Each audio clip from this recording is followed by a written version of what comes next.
Good afternoon, students and listeners. Welcome to our discussion on types of societies. Well, before we begin, we would like to introduce ourselves. I'm Arvashum from the Faculty of Sociology, School of Social Sciences, IGNOU. And I have with me my colleague, Dr. T. Kapoor, from the Faculty of Sociology, SOSS, IGNOU. Well, before we go into some of the outlines, I would like to just say a few words regarding my colleague here. Dr. T. Kapoor also has done lots of work on ethnographies, especially in the northern part of India. His field work has given him lots of knowledge, experiences on the different types of societies, besides all the classical texts that we have in textbooks, which you also should know to your credit. And so today I think we are fortunate to have him also in our discussion. And as a person of interest in ethnography, I have pleasure to also share some of my experience also, apart from the what we call textbook discussions. Well, today's topic is types of societies. We know what is society, but there are several societies. There is several social groups which sociologists or say anthropologists recognize and understand them. Sometimes society can be defined in a very large way, in a broad way, so that it could or incorporate the whole world as a society, the human society as society itself. But then we can still narrow it down, split it, and go even to the levels of a small group, which is also called society, if it has the characteristics of a society. Well, we will not go to the definitions of society because I think these are basic terms which students are, I think, expected to know. In order to save time, we will not go to that. But today, as we look at societies, sociologists or anthropologists would see different categories of societies based on several factors, on several bases. One is simple society or simple societies, because there are so many societies even in simple societies. Then we can also see transitional societies, and the third one will be almost opposite to simple societies, which is also called complex societies. Some would like to call it complicated societies because it has complicated systems. And thereon we'll try to touch some of the components of simple societies, their features, how several factors like economy, division of labor, political organizations, religious organizations, cultural manifestations, educational, and all sorts of things which manifests or which becomes part of simple societies or manifestation of simple societies. so also transitional societies and complex societies. When we talk of simple societies, we'll be talking about several other related aspects. It could be egalitarian society, because there are so many people who categorize simple society into several types. All those factors that I have mentioned. Then we'll also try to see how societies in the simple stages try to move up to a so-called higher ladder, higher level, or more complex situation, and that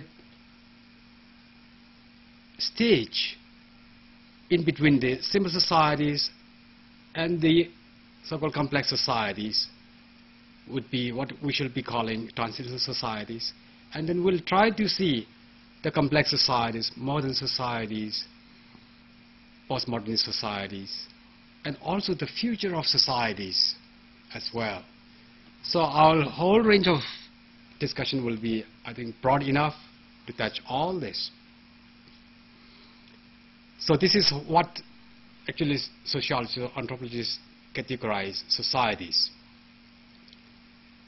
But some sociologists would categorize only two kinds of societies, like simple societies and complex societies. Some would even go to three categories, like egalitarian societies, then ranked societies, and class-based societies. And you can still include even caste-based societies. And some would also define in different terms, like Spencer would say, would divide into two again. Some others would divide into several others, and based on several factors, some on evolutionary basis, some on the basis of equality and inequality, and the access to resources, prestige, or power. So when we are talking about the types of societies, we'll be basing on these aspects, on this basis, and this is what sociologists and anthropologists uses as the basis for categorizing societies: the access to resources, prestige, or power, and other aspects also. Well, now, what is simple society? I can just start with this simple society. And how many types of simple societies are there can also come under this first section of a discussion.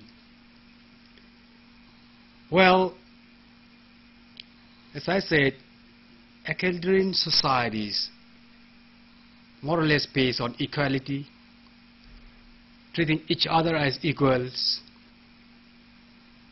and they have equal opportunity and even the privilege to access to powers, access to resources or prestige. And there is no much hierarchy, of course. When I say hierarchy or stratification, it is difficult to say that there is no stratification at all in society, in different types of societies, even including these simple societies, because even in simple societies, there are, in some way, though insignificant, we find that even in the very primitive or pre-literate societies, we find some sort of stratifications, some sort of ranking also in some societies. So when I say that it is based on equality, it doesn't mean that it is in totality 100% based on equality. So don't take it in that way. But I'm speaking in terms of relativity, in a relative sense. Then we also have ranked societies, even in simple societies. Like in a chiefdom, for example, we have some hierarchies. The chief is considered to be somewhat higher than the commoners, the mass, general mass. He is given certain status and even prestige also, so also power. And then also we have, I think in some societies, in similar societies, there is also some elements of class-based societies also. Earlier they may not have, but when we see like tribal situation today, we see some kind of class-based societies also. Not really class-based, but the gap between the people in terms of economy differs a lot, and so that some would say that there is some sort of class category even among the primitive or so simple societies. Now when we say simple societies, we have bands. I think you have heard of bands. Then we have also tribes. These terms are very close, of course. Then we also have chiefdoms, where chief is the head. Then, of course, when we go to states, then it becomes very complex. That we'll discuss later in our modern, postmodern, and contemporary context. Now, when we say bands, there are small groups of people, say about 20 families or so, and it hardly runs beyond 100 families. And say they roam about. Actually, they don't really have chiefs.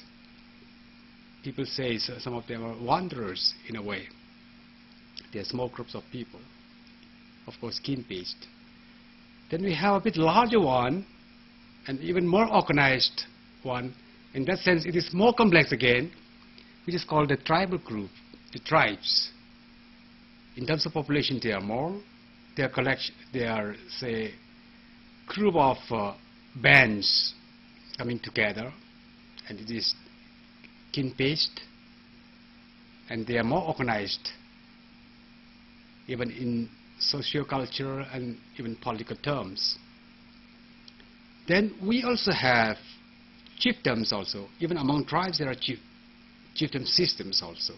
When you say tribes, don't just take it in exclusive way, because chiefdoms are also there in even tribal societies, because the tribal chiefs, there are societies, tribes with chiefs with different types of political systems. Some may be autocratic, some may be more democratic, semi-democratic, and semi-autocratic, and all that people divide in many several ways. And again, there are also, in political system, some tribes have no heads. Some tribes have heads or chiefs or kings. In sociological terms, some would like to call it cephalous tribes or cephalous societies, which means societies with heads, societies with chiefs, society with kings. There are also some others. Those examples may be Shiluks or some others who has chiefs, or maybe Nagas or some other tribes in the northeast, in various parts of India also. But some tribes or societies do not have heads, kings or chiefs. So they will be called acephalous, that means headless societies, or we can call it tribes for societies in this context. The Nuers of Sudan, you know it. It is a very famous ethnographic, text for us. They don't have chief as such. They're a group of people. They are clan-based. They are, yes, clan-based, and they are kin-based. They are divided into several groups also. Sometimes divided into two, and those two will be divided into two again, and the one section will be divided into two. So there are several parts according to the distance of relationship. So I think the ethnography of the Noors of Sudan, I think Evans Pritchard has worked very well on those tribes. But I just mentioned this because this is one of the acephalous societies, headless. They don't have chief, they don't have king, or something like that, no head. So this is one example. So like this, there are, even in terms of economy and culture, in simple societies, we'll find that the mode of production, the mode of distribution, even the mode of consumption will be different. When we go to the, one of the, say, well-known examples of potlatch, let's take it potlatch, of the quaquitals. This is in Northwest America. I think potlatch is very well known in at least anthropological text. This is one system, like feast of merit, for example. It's like a kind of feast. Here the quaquitals, they accumulate, the successful people accumulate wealth and resources, and then they redistribute it to some others and also destroy the wealth. And this gives them prestige. This gives them higher status also. The more people it could attract, the more wealth they could distribute, and even the more wealth they destroy, a combination of those three, they will be venerated, they will be exalted. And this is used as a weapon, as an instrument for humiliating other groups also. This is, potlatch. And, among the Trobriand islanders, when we go to the works of Malinowski, you can find it in many of his books, but Argonauts of the Western Pacific is one of the, I think, best books we can find. There he tries to, mention about how simple societies circulate their wealth. There, the chief like the head, accumulates wealth and it distributes to the mass, to the public. It doesn't destroy.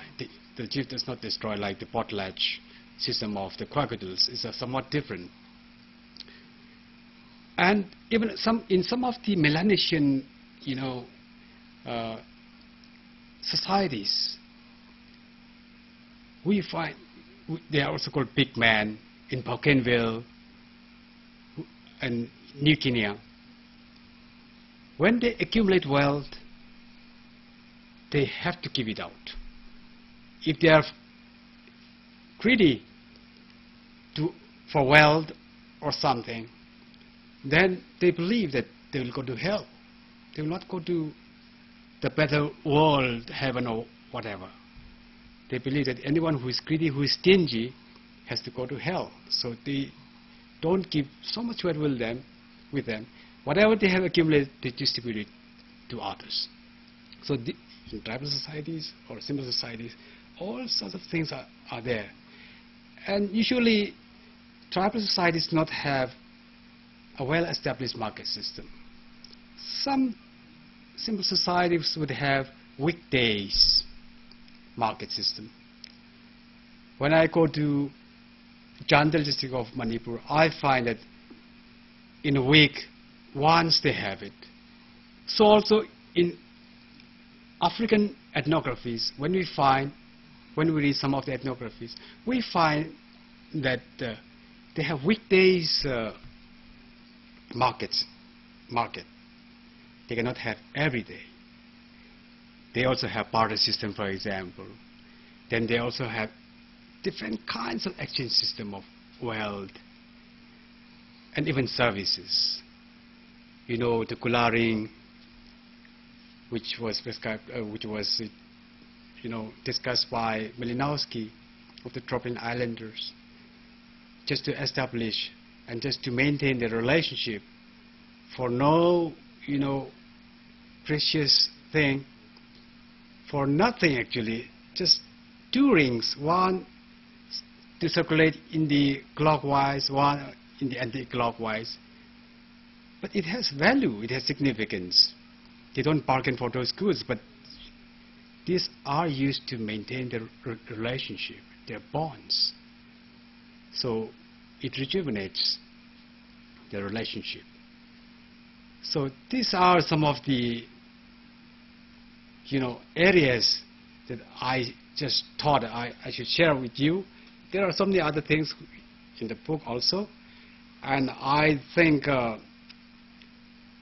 Dr. T. Kapoor will just supplement to what he has seen here and there on the simple societies, and he can touch also about these complex societies also. Thank you, Dr. Vasham. You have given a very lucid and detailed account about simple societies and how they operate, and also given examples from all over the world, including the examples of potlatch and coolaring of the Kwakatul and the Melanesians. I think this is a very useful contribution to our discussion.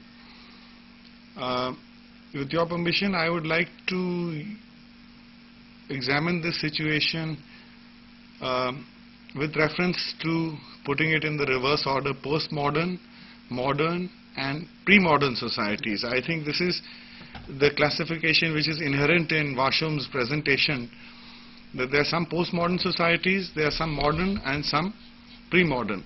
The modern societies would be the ones which are in transition. Now, how do we distinguish between them, and what criteria do we use to categorize these societies?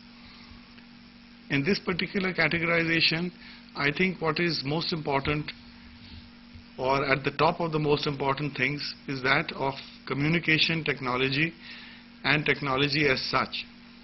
In simple societies, that is pre-modern societies, the communication and communication technologies are relatively primitive.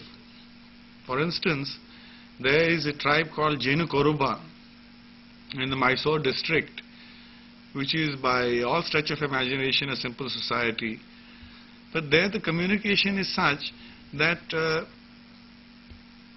it is mostly verbal, and if it is long distance, it is with the use of drums, and if there are some messages to be given to other tribal members, then they are put together with twigs, leaves, branches, making holes in the ground, making incisions in the bark of the trees, and so on, in which there is a complex mode of interpretation by which the Jenu Koruba people can find out what the message is. If, for instance, the hunting party for the honey, which is one of the regular activities of the Jenu Koruba, they hunt the honey of wild bees. If the front party of 4 or 5 people have gone ahead and they want to indicate a change in direction, they will be able to use appropriate signs on the trees, on the ground, on the shrubs, to indicate whether they have turned left, how far they are planning to go, and so on.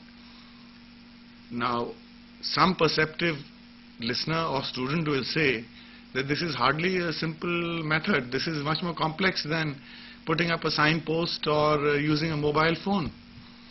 But yes, in their own way, simple societies are very complex societies, but not in the sense of communication technology and technology as such, in the sense in which we use it. This particular situation in modern societies witnesses a sea change. Modern societies are first of all much larger conglomerates of people. Simple societies would have 200 people, 300 people at the very most. That also stretched out over a certain geographical area. Yes, tribes, if they are stretched out over an entire state, an entire region, would have members which are much more, but bands and groups of people don't tend to have more than 10, 15, 20 households at a time fending for their living. Now let us take a leap from here and go into the modern societies and see what is their communication and communication technology, for this is the criteria we are using for our categorization. Now most third world countries would be in a sense entitled to be called modern societies, because there the technological base is now becoming increasingly stronger, and even in the 50s the leadership in India, including Jawaharlal Nehru, had realized that unless there is a strong industrial base, it is difficult for a society to cater to the needs, the varied needs of its population. So modern societies have a technology which is industry based, and communications which use earlier on telegraphs, telephones, postal department, and now of course television, internet, mobile phones. They have all come into the modern societies, and they are used extensively in business and personal spheres. These modern societies are, however, not able to cater fully to the needs of the entire population, and there are great inequalities present in these societies, in which there are certain groups of people, certain classes of people which are relatively much better off economically than the ones which do not have these facilities, and therefore there are imbalances. This is the modern type of society in terms of communication and communication technology and technology itself. In the postmodern societies, which are mainly from the first world in the north, America and European countries, technology and communication technology has become the hub of all business world, and culture and religion and education and personal entertainment. Everything is based now on high-tech approaches to living and lifestyle. The literature which is evolved from these high-tech societies is such that the normal novel seems like a very simple affair in which there is just a story. In the high-tech novel, the postmodern novel, there may be 15 chapters which are written in different ways, and only then the story proceeds onwards to a description of what happens to these main characters which have been described in 15 different chapters. In terms of internet usage, in terms of mobile phone usage, these societies are in fact researching into ever new methods of improving these various ways of communicating, including that by mobile, internet, by space technology, by cultural significances and revolutions and ideas which are going to stretch outwards towards other planets, other space. They are involved in space explorations, and so these are some of the postmodern concerns which are very far away, you will notice, from that which we have pointed out about simple societies. And the beauty of the fact is that simple societies as well as postmodern societies exist in the very same world. in the very same geospace, in the very same space, spherical space which we call Earth. So this is a contradiction and a paradox. In terms of world systems, there is inequality between the north and the south, but within the south there is also inequality, within the north there is inequality, there is poverty in the first world, there is poverty in the third world also. Similarly, we find that there is a different way in which there is an economic division of labor. In the simple societies, as Vashum was pointing out, there are simple ways of doing things. There is no high-tech approach to the problem. The men are involved in hunting and gathering, the women are involved in cooking and looking after the children and keeping the homestead clean, and there is, generally speaking, till now in many tribal areas there is no electricity, there is no free flowing water, and they have got therefore a totally different world view. The religion of the simple society is quite different from that which is practiced in the high-tech society, in the postmodern society. For example, the Jenu Korubas believe in a different kind of God, in a different kind of supernatural power, lightning, thunder, rain, wind. These are all very important elements to them. But in the postmodern society, these factors are something which have to be tapped and turned into energy.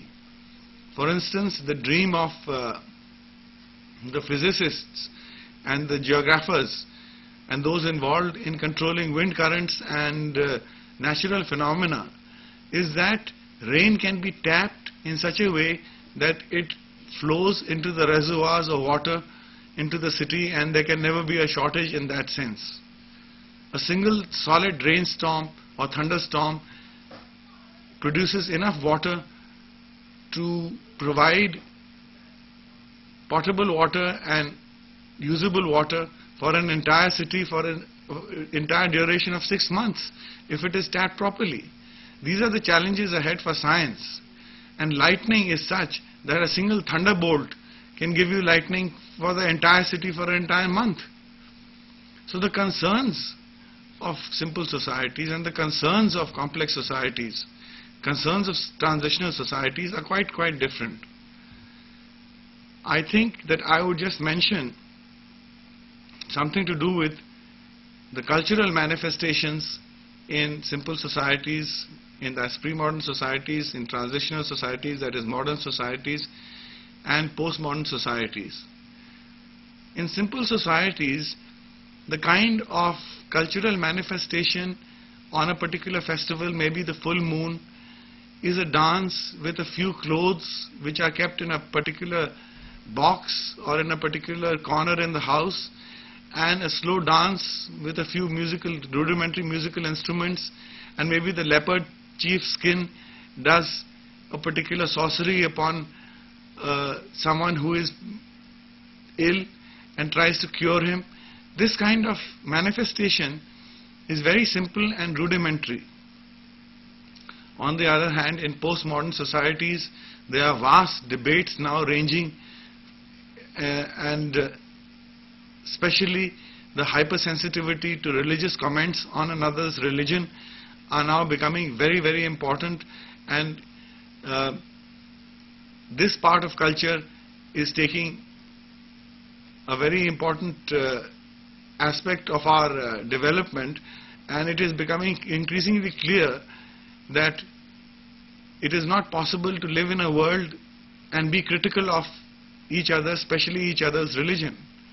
So these are some of the factors which are there, and we would have to reflect upon them when we think of what are the possible futures for societies, including postmodern societies, because once postmodern society has been established, and this is now an established usage, it will be found within a few years that the nomenclature might not be appropriate and something different would have to be developed.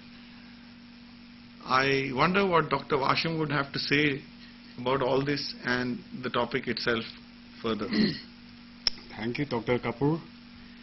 Well, you have really, expounded the topic in a very large way, and especially on the modern and the postmodern context.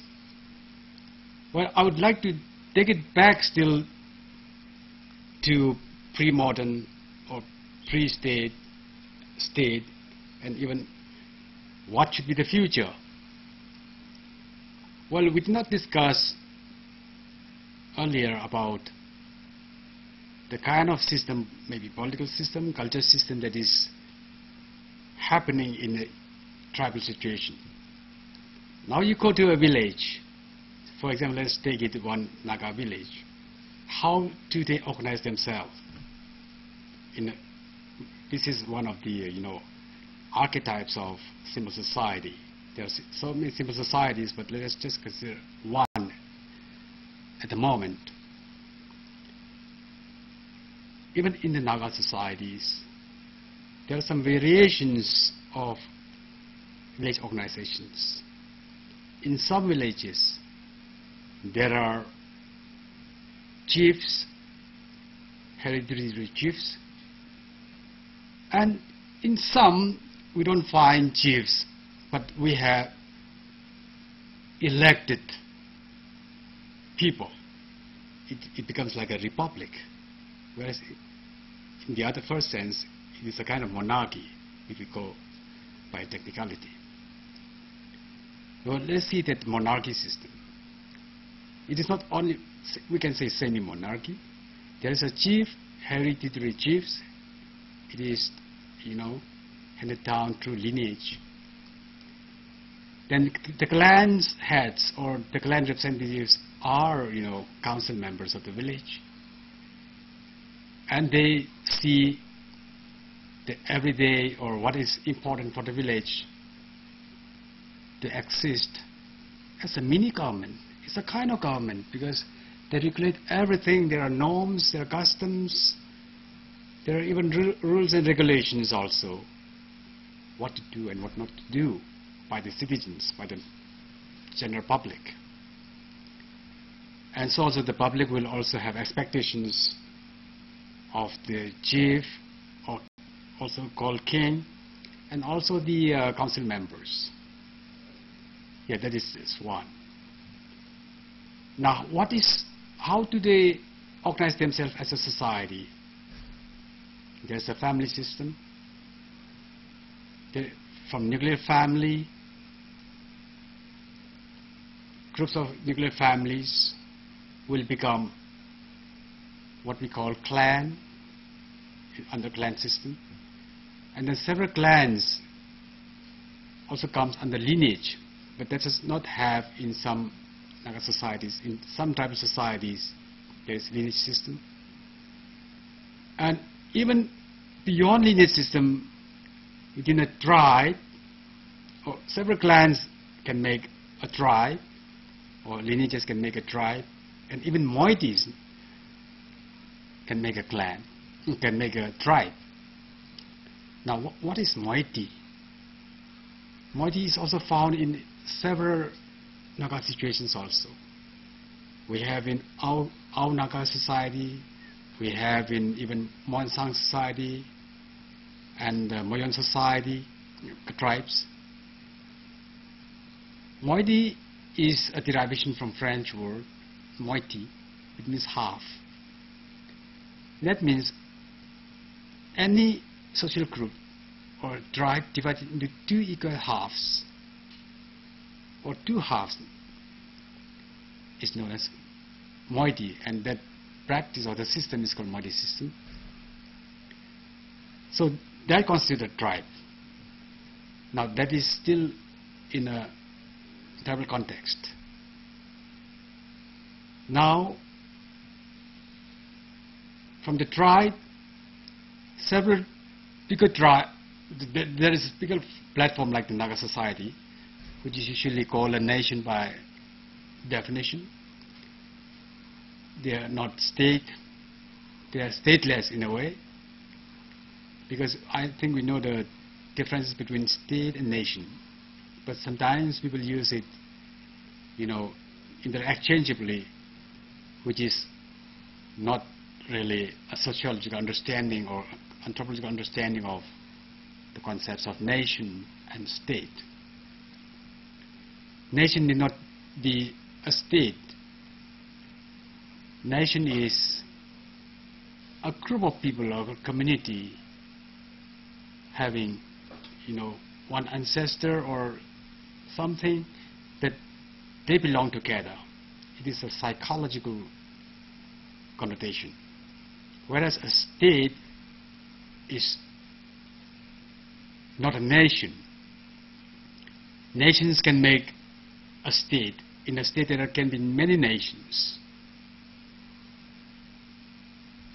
But earlier, when it was after Second World War, each one nation, one state principle was adhered to in some way.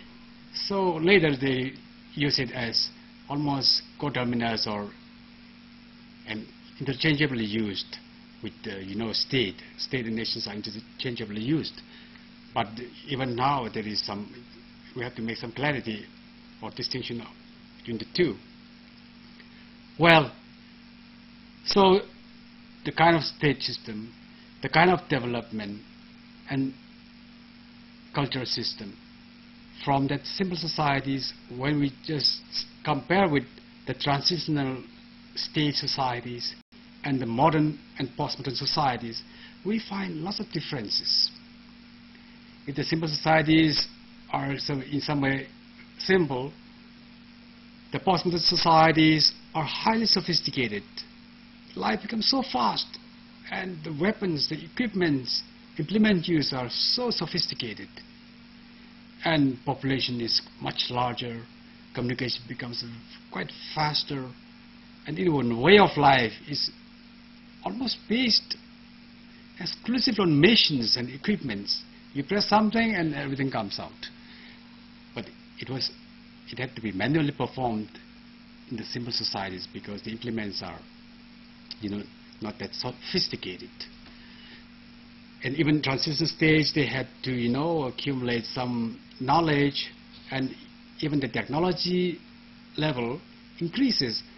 So it goes up in a way, though it cannot be said in a very evolutionary sense. So different types of societies are there in what we call human society. And even these different types of societies that we have classified, that people classify as simple societies, transitional societies, and complex societies, even within them there are different types of simple societies, subdivisions. And there are so many case studies that gives lots different kinds of societies within them. But for our broad classification, we have used this, and we have tried to even mention some of the examples in the Pacific, North America, India, Africa, and elsewhere, so that you understand better the concepts of these classifications. Well, now I think we need to wrap up this one. But I think students should be, by now, have had some knowledge on this, what we had spoken on simple societies, transitional societies, and complex societies, and what D. Kapoor had tried to let you understand about the different stages, including post-industrial societies, and even the future of what would happen in the future. He was trying to sense even of the future.